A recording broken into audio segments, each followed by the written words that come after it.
Good morning, good morning, good morning, everyone. Welcome to Atlanta Falcons Nation. We have some special guests in the house because it's the first time you've ever seen the lady on my left. Introduce who you are since they don't know you. This is the first time they're seeing you on the screen today. Hi, everyone. I am Lisa Shepard. I am an ATL native, diehard Falcons fan. Happy to be here with you, Maggie T. That's right. Die hard Falcons fans is something that we are very proud of. It's hard to find women in sports that really are passionate about their team, not just cheerleaders, but we are die-hard fanatics, seriously. But we have a special guest in the house, and she was actually here, I guess, last year. Mm-hmm. Yeah, when she was actually with the Athletic. Mm-hmm. We have Tori McElhaney. How are you Hey, Tori. doing? Hi. Woo! Oh my gosh. I cannot describe to you how excited I am to be back on this show. It was the last time we did this. It was one of my favorite shows that I think I'd ever done because we just had so much fun. And now I'm really excited to be here, to be with both of you women, because that is so, I don't know. I think this is so cool. I Just seeing know. three women talking sports on the same screen is just something that is very, very near and dear to my heart and something that I love to see. So thank you so much for having me on. I'm so excited. Look, you're excited. I didn't sleep well. I was like, this interview is going to be the most, because it's hard to get women together at once. Oh Everybody yeah. has their own individual jobs and everything that they do for their individual brands, but to come together to talk about the Falcons of all teams in Atlanta, Look it's at so us. amazing. So, kind of introduce who you are, so everybody, if they're not familiar with who you are, just let them know a little bit about you. Yeah, so I'm Tori McElhaney. I am the beat reporter analyst for the Atlanta Falcons, specifically for AtlantaFalcons.com. I am the in-house reporter. I say so many different words all the time, and I'm like, I need to figure out a way to like make my introduction shorter. I was like, I can't be using so many words to describe what I do. But for those that don't know me, I essentially interview players and coaches and write stories for the website. And it is something that I absolutely love to do. I used to work for The Athletic, like what Maggie was talking about. I worked for The Athletic for about 3 years post graduation from the University of Georgia. And then I made the jump during training camp last year to work specifically for the team. And it was kind of a new venture for me and something that I'm very, very happy with. And I feel really good about where I am in my life. And I'm excited to chat with all of y'all. And if you don't follow me on Twitter, at Tori_McElhaney, and you can follow me on Twitter. You can follow me on Instagram. I'm not on TikTok because I don't know how to use it, but maybe someday. Yes, yes, yes. And all these social media platforms, I'm still getting the gist of it because they change it every day. It's like, okay, now we have a reel, now we have this. So it's like trying to stay into, especially with this metaverse coming around. Yeah. I I don't don't even know know if what you're ready anything for that. is anymore. Exactly. It's like, woo, let me just try to, stay on surface, please. Because it's like I'm drowning in all these new updates. So everybody's saying hello. Let's give a little shout out to the audience. We see good morning. I cannot wait to watch this interview. Thank you, Ed. I'm so glad you're here. And what's going on, Pat? What's going on, Marwa and Bubba Gum? So we got quite a few people in the chat. Please share this out before we get right into this interview. So we'll invite other people to watch this amazing interview, you guys. But let's get right into it, shall we?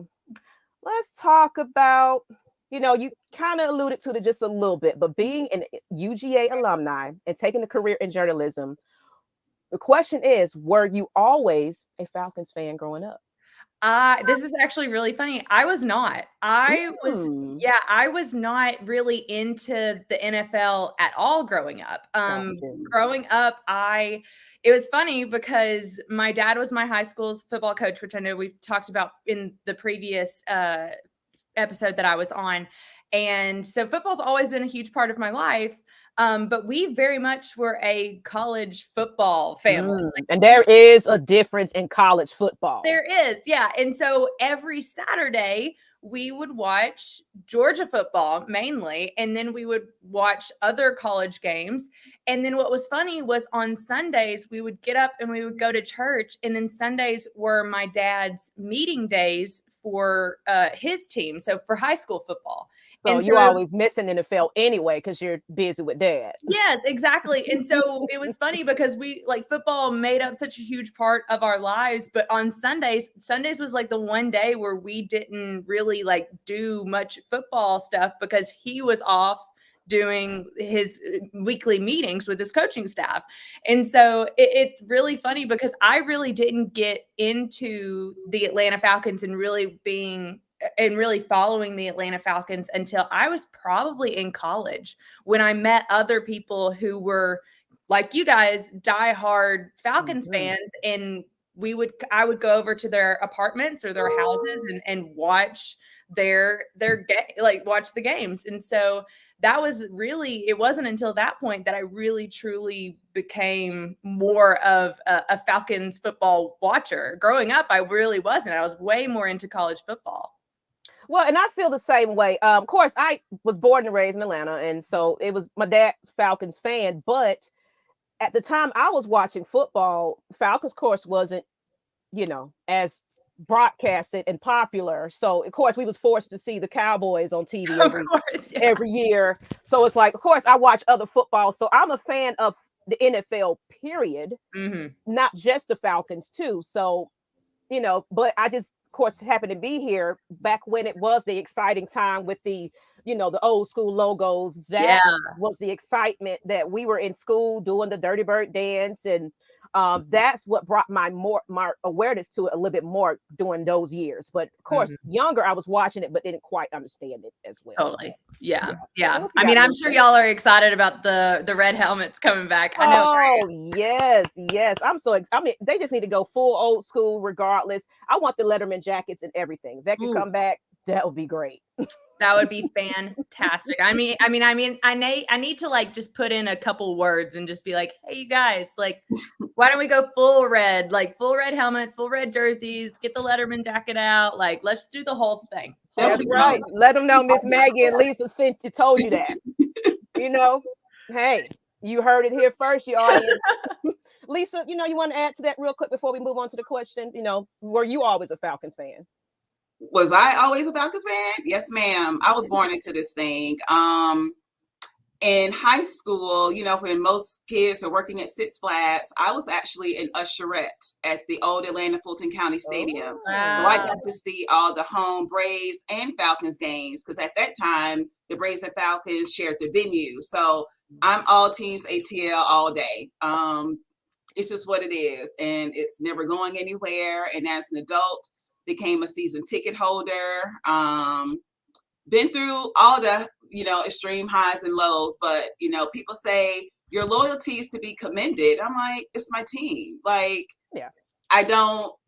it's all I know. Number one, it's the only NFL team I've ever represented. And Atlanta's my home. So there's a connection there that, can never be disbanded. And so I love, when we're high, we're having a good time with the team. And, when we go through the lows and, we've had 4 straight losing seasons. And I'm glad to have a Falcons community where we can, vent our frustrations, but the support will never waver. So that's how I'm riding. I say this, if you are a Falcons fan through the downs and ups, and we have a lot more downs than we've had ups, you are definitely born, to be a diehard Falcons fan. Yeah. Absolutely. Hi, Matt, Mike. I see you in the chat more than ladies. Tori, back in the place. We absolutely adore you. Oh, Mike, love it. Heart. Well, let's go ahead right into the next one, moving right along with your recent move, because you kind of went into it. You want to add on it. Working from the Athletics to working with the Atlanta Falcons directly, how different has the experience been for you? I'm curious to hear about that. Yeah, this is a great question because I don't really talk about this all that much. And so the reason why I think a lot of people ask me like why I wanted to leave the Athletic and make the jump to working for a team. There's so many things that went into that decision for me from a personal standpoint, also kind of from a career standpoint too, what I was looking for and what I was valuing for myself. I think it was really a difficult decision because I thought for so long that I wanted to be a journalist. And I, for so long, was like, you know what? Like, I'm working 4 jobs in college just to put myself in a really good position to be able to get a good job out of college. And then to have the decision to make the jump to the team reporting side, which a lot of people do not view as journalism, even though I still technically, I tell people all the time, like, it is, I still do the exact same things as I did for the Athletic as I do for the Falcons. It's just in a new medium, and I actually have an office at the state or at the amazing facilities. And I tell people all the time too, for me, being a beat reporter was a very lonely existence. And I did not, I felt, and I think the pandemic played into this as well.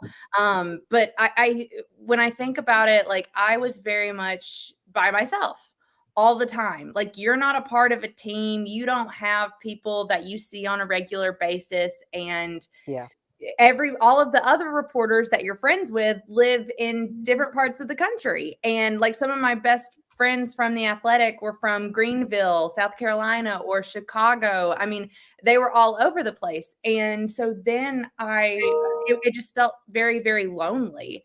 And so when I made the jump to the Falcons, it was like my world was opened up. I have a team of people that I work with. The last thing that I feel is lonely. I have men and women who I work with on my digital team, whether it be video, photography, social, UI, UX, like all of these things. Like all of these people that I work with make my job so much better. And then also just the overall work-life balance that I feel like I do have now that I feel like I didn't necessarily have before. So when the Julio Jones trade was happening, I was on vacation. I was getting I remember that.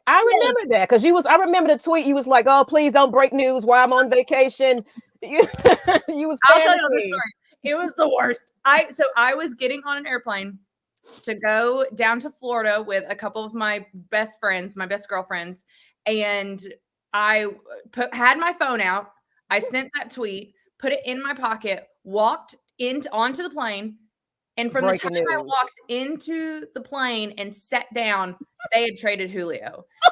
And I immediately burst into tears because I knew I wasn't going to have a vacation anymore. Like I just wasn't. And it was really, really like, that moment was kind of my breaking point where I was like, I can't even go on vacation without having to do something. There was one time where I was walking down the aisle. I was 5 minutes from walking down the aisle in my best friend's wedding as a bridesmaid. And I get a text message about somebody rolling an ankle. And I'm like, oh my gosh, please leave me alone. But now it's so great because I have a team of people that I work with. And so when I do get to like go on vacation, I don't have to worry about anything. And I don't have to worry about somebody texting me right before I'm about to walk down the aisle that someone simply rolled an ankle. Like that's not something that I have to deal with anymore. And so that part of it, I tell people all the time, it was more of a personal decision as much as it was a career decision for me to leave the Athletic and go to the Falcons. Because I needed to value my time as a person more than what I was my time as a reporter.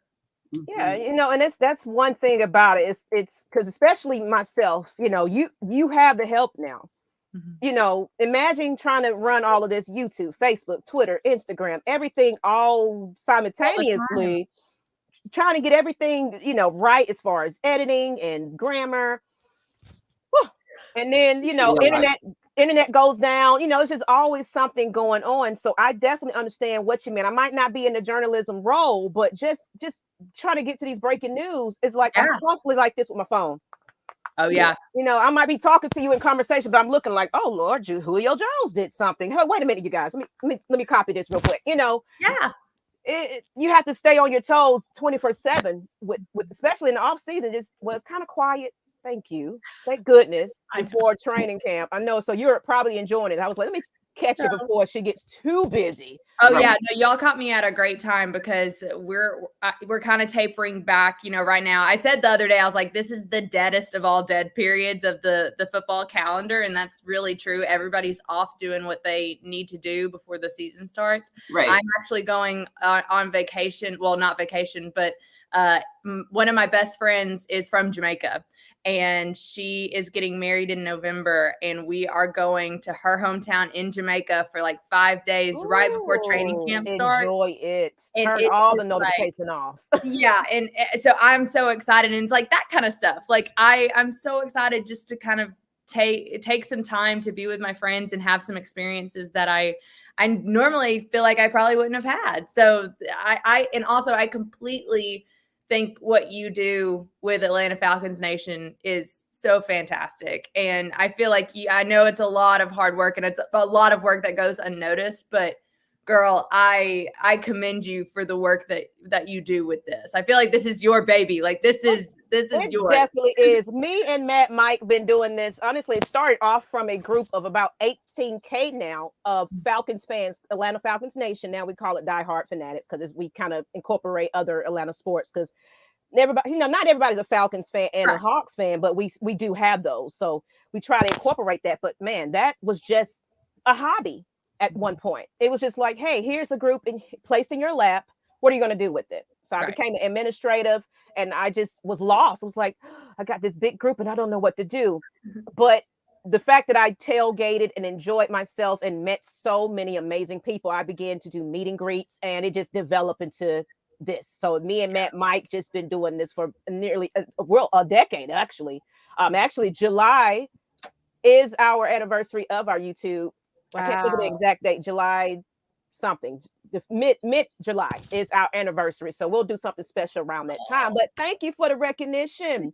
I see you guys. And Matt Mike said, Tori, this is gold. Being in journalism is a difficult job, constantly watching every aspect of the team. That is a hard job. It is. Mm-hmm. It really is. It really is. And well, real quick, Tori, let's talk about you know, we talked about you being a journalist, but let's talk about you being a sports podcaster because, you know, the final whistle. And I'm going to show a picture where we first met. This was at the Falcons' first look, where at the Benz, and you were doing a live podcast with interviewing AJ Terrell. So can you talk about the podcast side of sports journalism and how that's changed for you from just being a traditional journalist? Oh yeah, no, that's a great question. And I also loved getting to meet you then. And I love that picture. It's so cute. But yeah, no, the podcast was something that you know, I've done podcasts before, but I've always been a guest. I've never actually had like my own quote unquote podcast, even though this is something that I do with Scott Bear. But I was very much like, I get very nervous speaking. It's funny because podcasting, radio, and TV, even though I do it a lot for my job, it's not something that I feel like comes naturally for me in the way that writing does.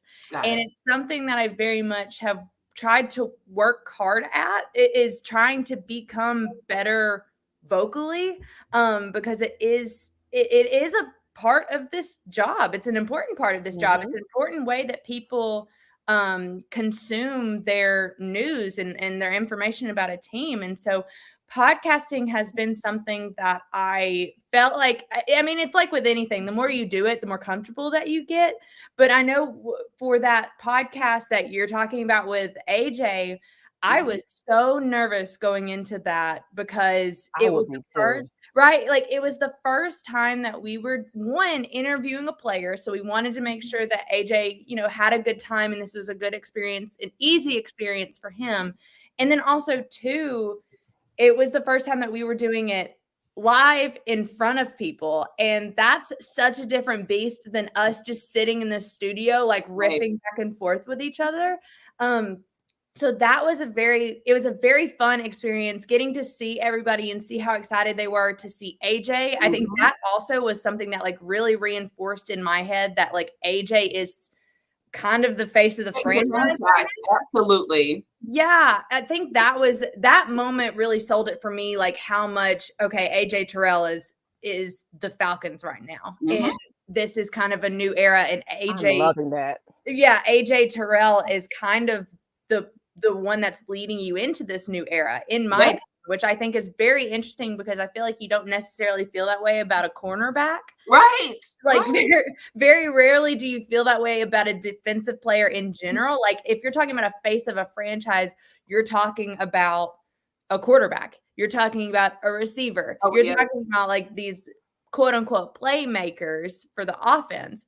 Very rarely are you talking about a defensive player, but then seeing at that live podcast how many people wanted to just sit there and listen to what AJ had to say, even when we were asking him goofy questions about what his biggest pet peeve is and stuff like that. I think like that was really, really fun. And for the podcast to be able to kind of reinforce that in my mind and to do that was very interesting because the podcast sometimes is very it's very chill, and that was not a chill moment, but I feel like we learned a lot from that live podcast in particularly. And I'm really looking forward now, as nervous as I was going into that, I'm really looking forward now to doing more of those, doing more player interviews, doing more coaching interviews on the podcast format.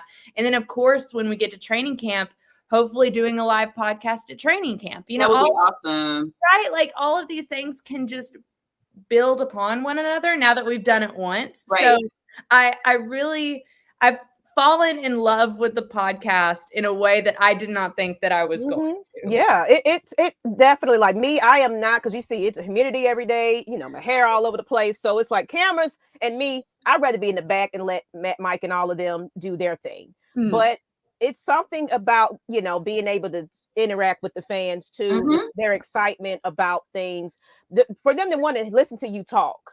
And especially Tori, I know your voice, you know, when it comes to these press conferences, it's like, oh, there she go. Cause we got Ledbetter, you know, his infamous tone. But now we got you in the locker room, Kelly, sometimes. So it's like, it's amazing just to, you know, be able to see you in person too. You know, because there used to be, I don't know if you remember, but there used to be a ESPN zone. And they used to have it where they hosted interviews with players on stage. They took that away, you know, so we don't have those live interviews other than, of course, our press conferences with Arthur Smith and Terry, and maybe the players are doing something. That's something the Falcons are uploading. But it used to be where it was a fan experience where you can come dine and sit and watch the show. So we don't have that too often. So it's great that they're getting ready to bring that back, hopefully, where it's a fan participation. But let's go on to the next one. Let's talk about this movement. Now, women in sports were recognized early this year, about February, in the National Girls and Women in Sports. And it was like a day. You said it was February 2nd. Yes. And I recall because I was just so happy to see it on Twitter, and I just seen how you guys all got together and you know, just made awareness to it. And I just was like, hey, I didn't even know about this thing until you guys started coming together and doing it. Now, are there any organizations you refer that encourage more women participation in the sports industry, as well as let us know a little bit about that National Girls and Women in Sports? You know, how did that come about? Yeah, so National Girls and Women in Sports Day is February 2nd, and it's kind of just like a social movement where people kind of post on social media and kind of it's just a day to give some love and support to the women of this field. And I think it's something really nice. It's really nice to be recognized every now and again for the work that you're doing, especially in a male-dominated industry where majority of the time you are the only woman representation in a press conference scenario or in the locker room or just in some meetings. I mean, you really are, because this is a male-dominated field. There are a lot of times where it's just you as a woman representing one, yourself, but two, a whole collection of the fan base. I think people forget that there's a great majority of fans that are football watchers that are women. And so to be able to, and we watch the game, I truly believe that we watch the game in a different way than men do. And I think men watch the game in a different way than we do. And I think making sure that we are consistently thinking about the different ways of which people consume our content, I think is really, really important. So, but no, so the National Girls and Women in Sports Day, around the time this past winter, a group of women who are sports journalists in the Atlanta market. So Kelly Price, Maria Martin, Allison Mastrangelo, Sarah Spencer, these women who are really near and dear to my heart. We just like one day just decided like we don't get to see each other that often. We all have like this random Tuesday night off from work. Like we're going to go up to Pond City Market, and we did like a little igloo and went ice skating. Yeah, I remember that. So you went skating. Yes, and it was just so fun. And we sat there and we had drinks and we had appetizers, and it was so fantastic. And it was great because, like I said, we don't get to see each other that often. We see each other at press conferences and our paths cross all the time for work. But outside of work, because our schedules are so crazy, it's like we very rarely get to really just sit and hang out and have a drink together. And so that was something that we very much wanted to do. And it just so happened that like a couple weeks later, we were celebrating National Girls and Women in Sports Day. And so we could post and be like, look, here are 5 women in the Atlanta market that love each other, love what they do. And it's just really great. And so I love that. And you're talking about organizations. I know one specific organization that I've spoken at a couple of times at the University of Georgia. It's called Awesome, and it's AWSM, and it's like Association for Women in Sports Media. And that's really great. There's chapters across so many colleges, and it's really awesome. I met the girls who are running it at UGA not too long ago, and went and spoke with them and had dinner with them in Athens, and just seeing that there is so much of a passion, that this is a growing movement. I think more women than ever are getting into sports journalism, sports media, different aspects of the collective entertainment industry that is sports, I think is really, really awesome. And so hearing from the passion from these young girls, having the same passion that I did when I was their age, and then them asking me questions about what I do now and what I would have changed if I would have done anything differently, if I would have done anything the same, what advice I would have. The more we talk to other women in this field, I think the better it's going to get. I think I have very much come to the conclusion in my own life is like, the more you keep to yourself, the less you talk about something, nothing is ever going to change. So in order to make change happen, we have to vocalize it. We have to let people know, like, hey, this is okay. Continue doing this, or this is not okay. We can't continue to do this. So I think that's kind of just really awesome that women, I feel like as much now as we ever have before in this industry, have a voice and have a place. Okay, you said that was AWSM. That's how it's spelled. Yes. Perfect. Yeah. So I'll look that up eventually, because we're interested in finding all the organizations that bring awareness to this. And honestly, I feel next year that you're, now aware of that day, I'm excited to see what you guys decide to do around that time. And I would definitely, me and Lisa will make sure we are also bringing awareness to that, that day as well. Once we know exactly, if it's February 2nd each year, that's even greater. So we can remember that. But I think that, like you said, it's amazing that, you meet so many people when you do think it's just you. Like it's just me and my twin sister. We go to games together. Like the women in our family, maybe one auntie watch football heavily like we do. Everybody else, I'm going to get my nails done and, be pretty and just cheerlead. It was like, no, I watch the game. I'm mad at the players. I'm yelling at the TV. I'm throwing milk cartons and things at people because I am upset about certain things. So yeah, let's go ahead and move on to the next one. Let's see what these comments are saying though while we, midway into this show. Hey, what's good? Six man, how you doing? It's a real email just hidden for privacy. Okay, I don't see what that means right there. The Falcons social media has given AJ Terrell a lot of love. He's definitely the face of this franchise.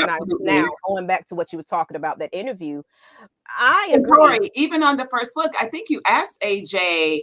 I mean, there were some Falcons fans that weren't necessarily all that happy about when the Falcons drafted him, and now we fast forward a couple years later, and I'm telling you, and I'm sure you saw it, AJ is a rock star. Even after he left the stage, there were people clamoring, running at like security had to kind of wave people off because he had to go. And it's crazy to see how that shifted for him. And it's a good thing.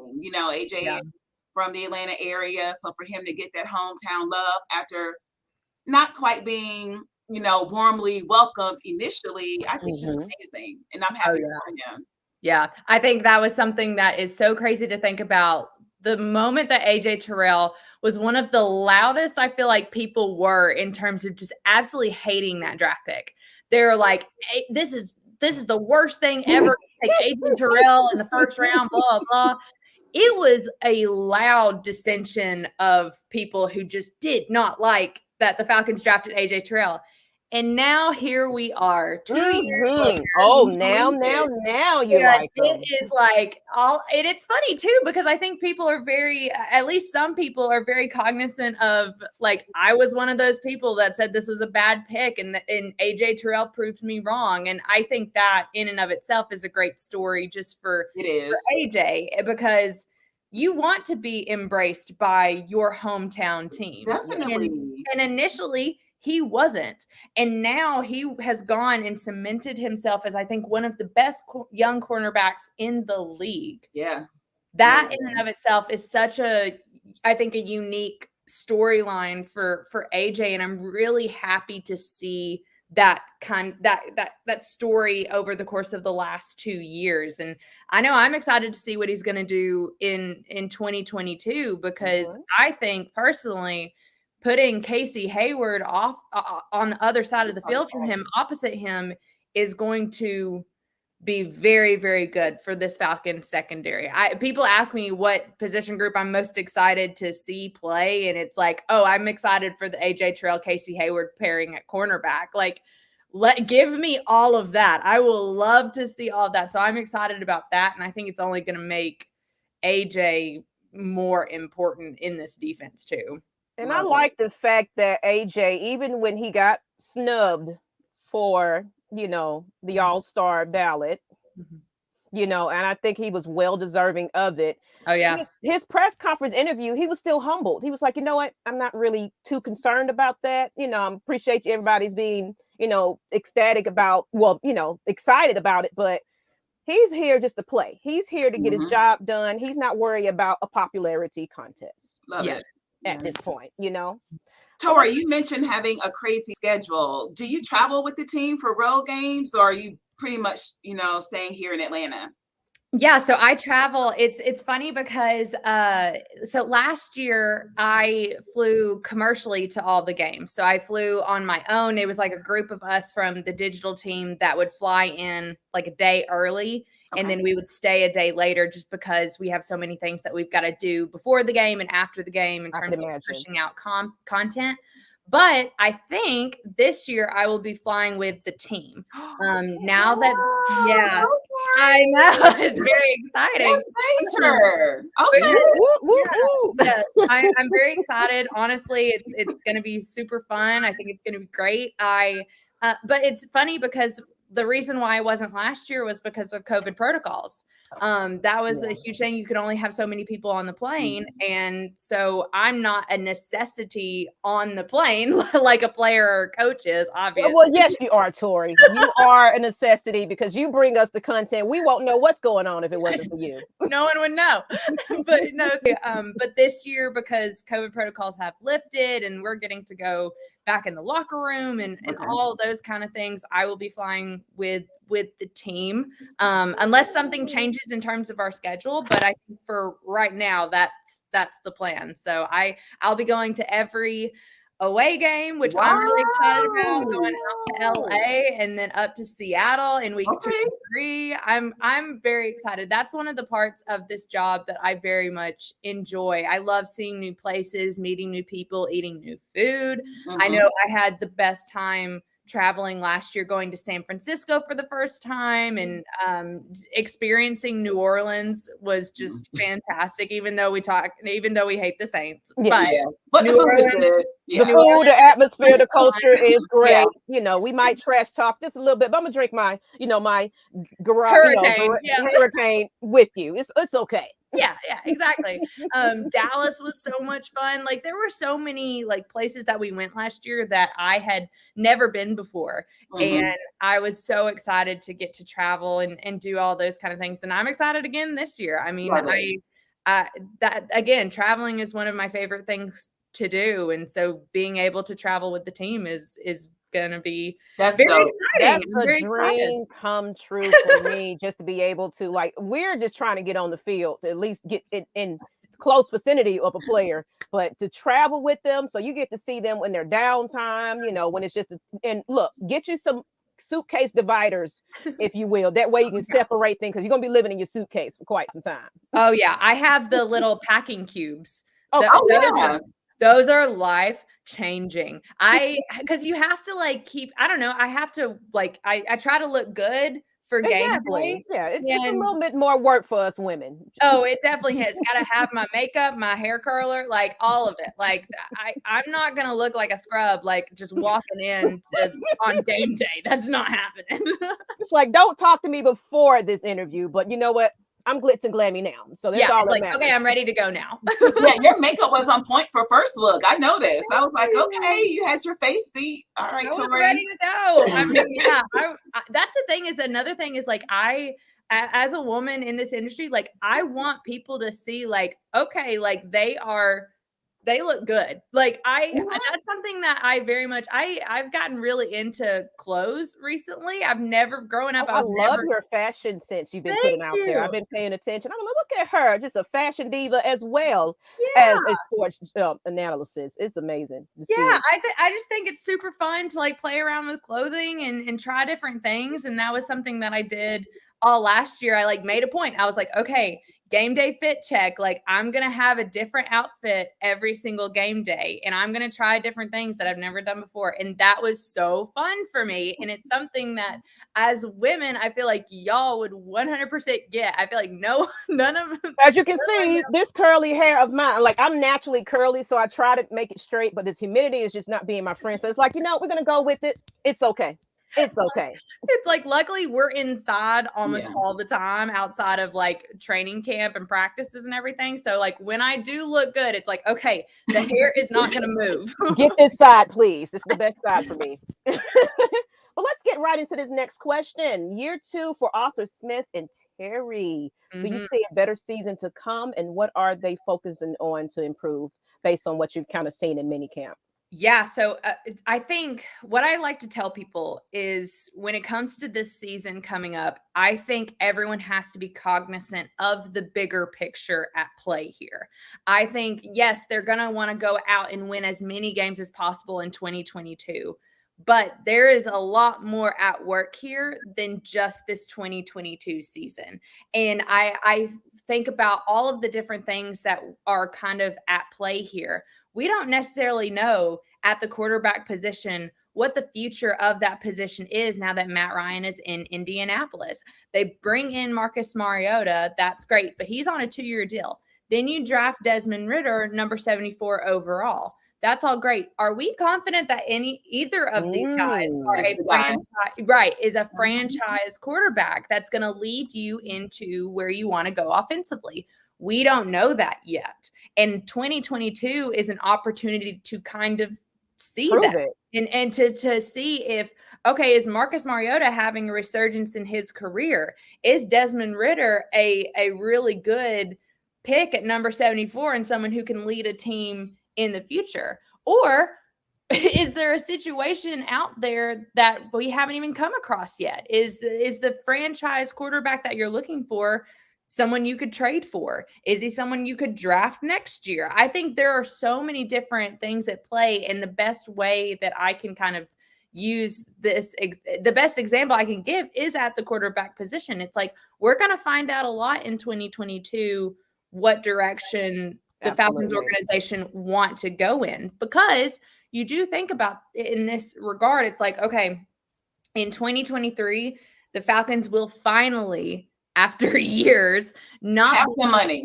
Yes, they will not be fighting an uphill battle that is the salary cap. They will finally be in a position to do what they need to do to start laying the foundation and building the team that Terry Fontenot and Arthur Smith want.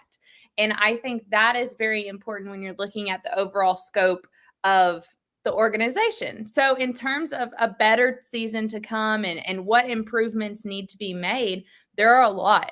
I mean, there are a lot of improvements that have to be made. And I think that you are going to see some moments that aren't that great because they are still figuring it out. This team is made up of a lot of young players that are going to play very, very early on in their career. And there is going to be some growing pains in that. And I think understanding that, but understanding too that 2022 isn't the end all be all. There is a lot still ahead for this organization. And I, for one, think that just is, it has to be a cognizant thought when you're kind of watching the product on the field in 2022. It's like, there is still a lot of transition happening here. Let's be patient, which I know is so difficult. I don't want to be patient. I'm not a patient person at all. If I've got something I want, we want to win now, and that's it. But there is a lot more at play here. It does take a lot. Because I kind of like that you said that Kyle Pitts recently said in the interview that he actually feels a lot better than he did last season going into camp and training, and he even went to the university, to practice because he's tight end university where he just feels that, okay, like you said, these are first year guys that's transition from college to pro football. Yeah, it's a whole different. It might be a similarities, but you don't know who your coordinator is. You don't know who your coach is. You don't know how they run their scheme. So it is brand new, from day one for a lot of these rookies. Yeah, no, you're absolutely right. And it's interesting because I think you look at, I know Jalen Mayfield and Richie Grant got a lot of heat in their rookie years because of the level of play of which they exhibited. And it was interesting because recently Arthur Smith was talking about, like, this wasn't the plan. Like, having Richie Grant play 3 different positions in the secondary was not the plan for him. Having Jalen Mayfield be the starter day one at left at left guard was not the plan. What was the plan was there was a long-term vision for Jalen Mayfield and Richie Grant to get them where they wanted it to be. Now that was accelerated to a degree that I think no one really thought was going to happen. And so they had some bumps in the road and they had some growing pains.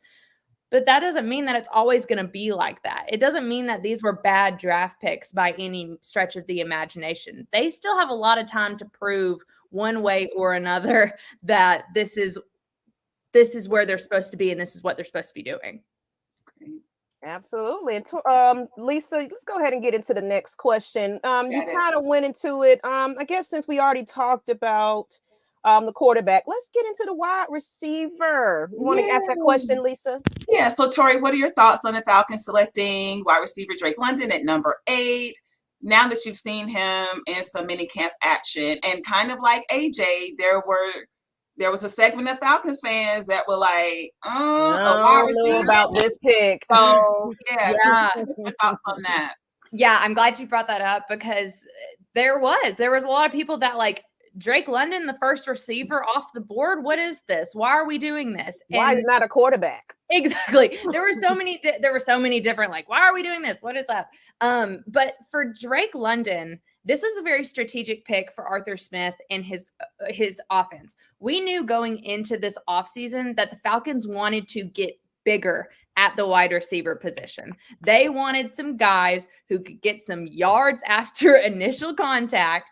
They wanted some bigger players out there. Now they've gone out and built a basketball team at the wide receiver position. Yes, we got towers on the field now. Legit. And so I think it's really interesting. I love breaking down kind of the offensive weapons of which Arthur Smith has at his disposal right now, because you have Kyle Pitts, you have Drake London now, you have a guy like Auden Tate. Yeah. I mean, all of these guys, Brian Edwards, you go out and trade for him. All of these guys are over 6'3". And that was a very deliberate choice by this coaching staff and by this front office. So going and getting Drake London was very, very important, because when you think about it, and I've said this a couple times, before the draft, for the first time in, over a decade, the Falcons did not have a true number one wide receiver. You know, like you go back to you have to go back before the Roddy White era in order to be like, oh, when was the last time that the Falcons had a question mark at wide receiver one? Well, now they don't. It's Drake. And so they went out and got Drake London. And something else about Drake London is that people were saying a lot of things like, well, why didn't we go out and get any of the other receivers that were technically ranked higher than Drake London was? That's because Drake London fit Arthur Smith's scheme the way that Arthur Smith wanted that specific player to fit. Arthur Smith wanted a guy like Drake London. He didn't need a speed guy. He wanted a guy who could run over people. Like that's what he wanted. And so they went out and got it. And really and truly, I think just from talking to Drake at minicamp, both rookie minicamp and then mandatory minicamp with the veterans, first of all, he's a tall guy. I mean, I know, like, it's funny because you see these guys on camera and it don't look like they're as tall. Right. It's like, and then you're standing there and you're like, oh, hey, Drake. It's like, and he too was really great too, because he was like, something that I admired about Drake was he was very adamant about how excited he was just to get back out on the field again. Mm-hmm. I think that's something that people forget. Like, this was a kid that was injured for the majority of the last, 9-10 months. And that legitimately, for someone who's competitive and someone who wants to be out on the field, like the fact that he said, like, his favorite thing about all of this was just being out on the grass again, like just playing again. I think that's something that people oftentimes overlook is that part of it, like that this kid just wants to play some football. And I think I think I'm really, really excited and looking forward to what he does in his rookie year, because I do think that he has an opportunity to really be what he wants to be in his rookie year.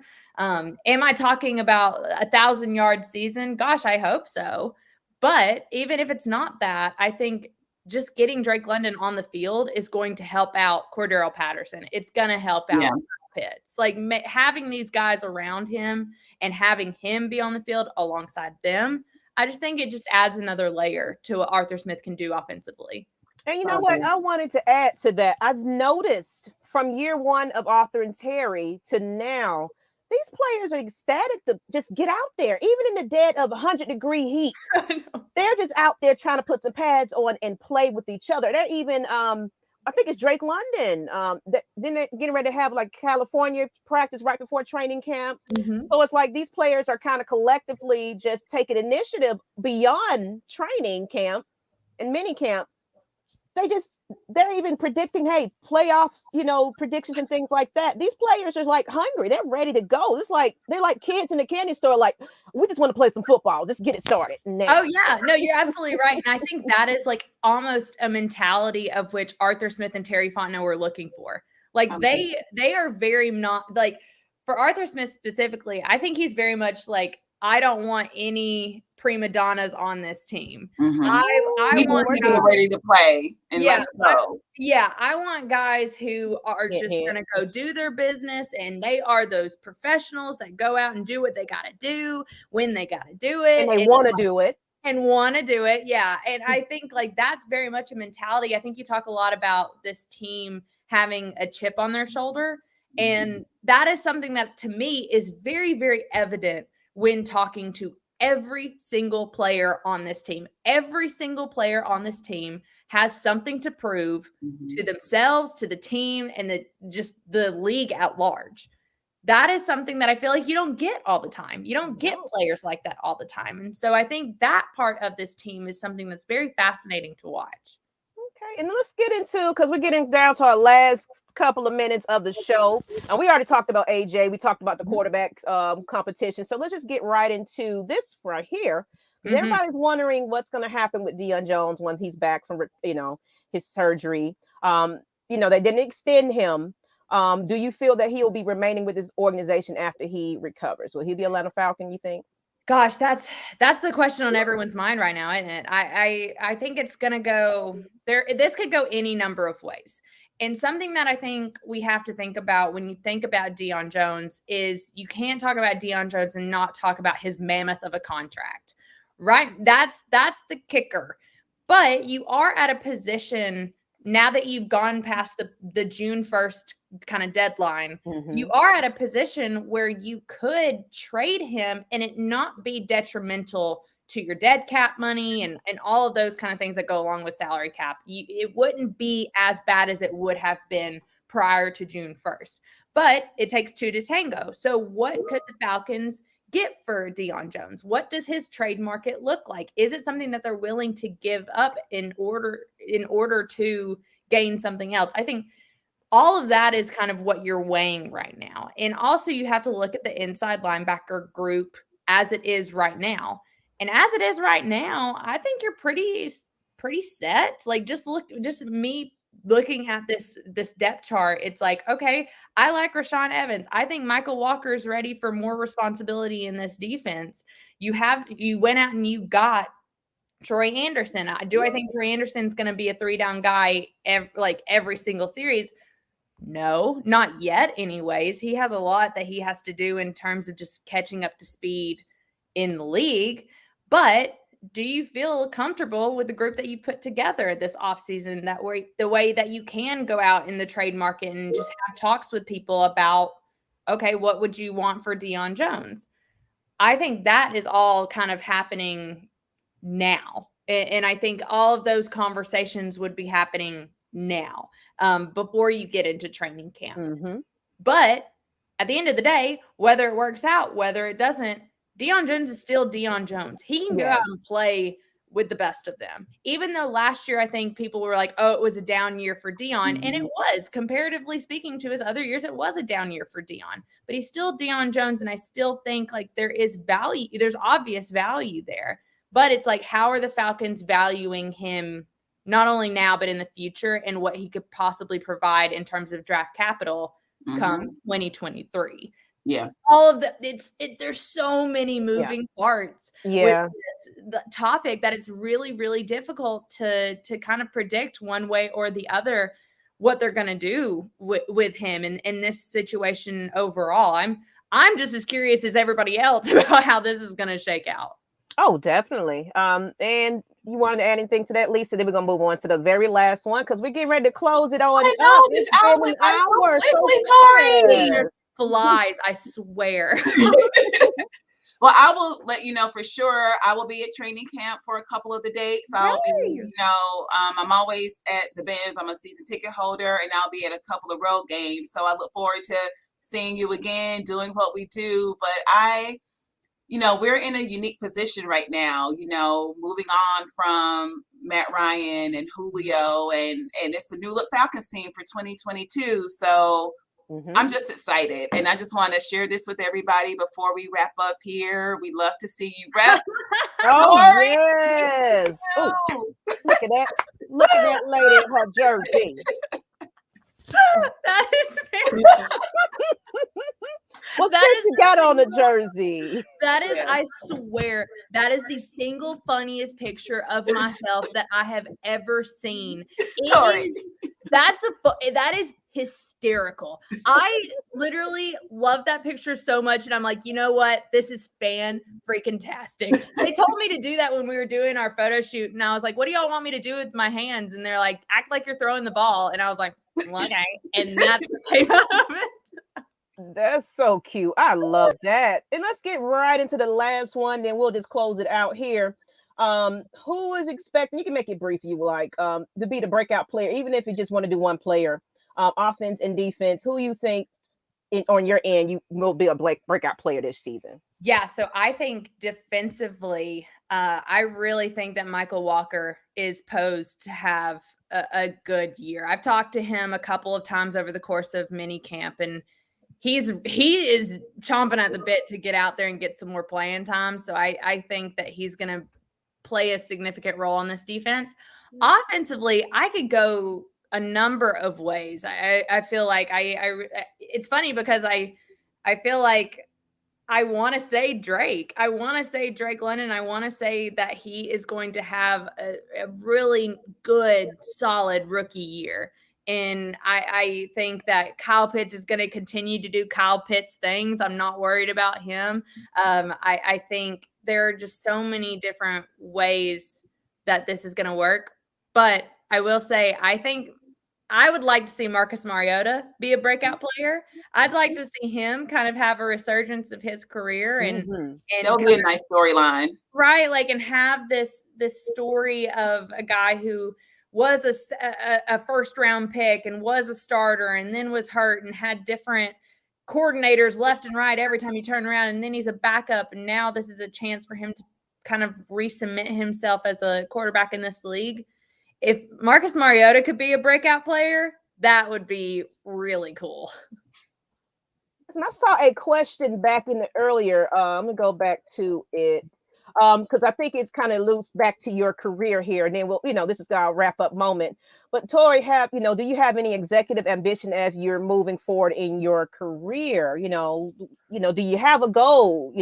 Yeah, I do. I mean, I would love to be. I don't know. I would love to be a leader in something. I don't know what that is. I don't know what path that means. I think all the time, I'm like, oh, I would love to be like a decision maker within the organization, like at one point or another. Like that would be fantastic. But then it's like, but then I'm in meetings all day and I'm not boots on the ground covering the team and going to practice and writing stories and having that creativity. And so one day I would love to be able to be a leader. It's funny because I think the phrase is a leader of men. I would love to be a leader of men one day. So I think like in terms of career ambitions, like one day I would love to be a part of the decision-making process of an organization in whatever capacity that I feel like I could be the most helpful in. But for right now, I'm very happy with where I am. And I'm very just as a person, as a woman, as a friend and daughter and all those kind of things. All of the above. Like, I think I'm in a really, really good spot right now, but who knows in the future? I would love to be a decision maker in some capacity at some point or another in my lifetime. So we'll see. I love it, Tori. And I think that, something that you might want to put a title on, you are a pioneer. You and the other journalists or reporters that kind of get together, you're bringing more awareness to this movement that we have, women empowerment, women in sports. Like, there are a lot of us out there that are afraid to speak out and speak up of what they know without being critiqued. Yeah. I'm pretty sure you get that quite often. I do. What are you talking about? You don't know it. You don't play the actual game of football. Yeah. So how are you going to tell me about anything? Mm-hmm. You studied it. Mm-hmm. You took your time as an expert to get to know it. So please give me the proper respect as a woman here. I love it. So continue that campaign because I will make sure that we are proud supporters of it. And the organization that you did mention previously, I'm gonna put it back up there. Awesome. And it's a lot more awesome. I like the name awesome. It's so good. It's easy to remember. Even you don't know how to spell it. I'm definitely going to do my due diligence and do some research so I can kind of inform everybody of these organizations. But thank you, Tori. Tori. I love you guys. Thank you so much for having me on. This has been so much fun, and I really love what you guys do, and to be able to have, again, 3 women on the screen talking football is just the best. And so awesome. thank you so much for having me on. I really appreciate you guys and respect all the work that y'all do. Thank you. Thank you so much. And thank you everybody in the audience that watched us. Please share this out and follow Tori. Y'all see how you spell her name at the bottom there. You can follow all social media platforms, Instagram and Twitter. Please, I don't know if she's following on Facebook, but find her. Share her content because she actually just did a great series on rookies. Yep. Yes. Oh my gosh, my final. That was a passion project of mine over the course of the last few months, and talking to position coaches and scouts about how they found these rookies and why they liked them. I loved it. It was one of my most favorite series that I've gotten to work on to date. So I thank you for that shout out. I loved it. And I'll make sure that we add that to the stream link so people can go find it in case they're not following on social media. But I think everybody going over to AtlantaFalcons.com and please check all of that out. Or if you can't find it, find her on social media. But that's all we got right here. We appreciate you once again. Our hour is over, you guys. Make sure you tune in tonight at 8 p.m. Eastern Standard Time. We have the 30 Bird Thursday with the AFN crew. We're going to bring a lot more content for you guys. Thank you, everybody. Lisa, thank you for joining me as well, everybody. You're going to see her a lot more, people. Ladies getting together for the purpose of the love of football. Until the next time, Miss Maggie T, Lisa, and Tori at AFN. Rise up, everybody. Rise up, people. Woo-hoo. We are out of here. Woo.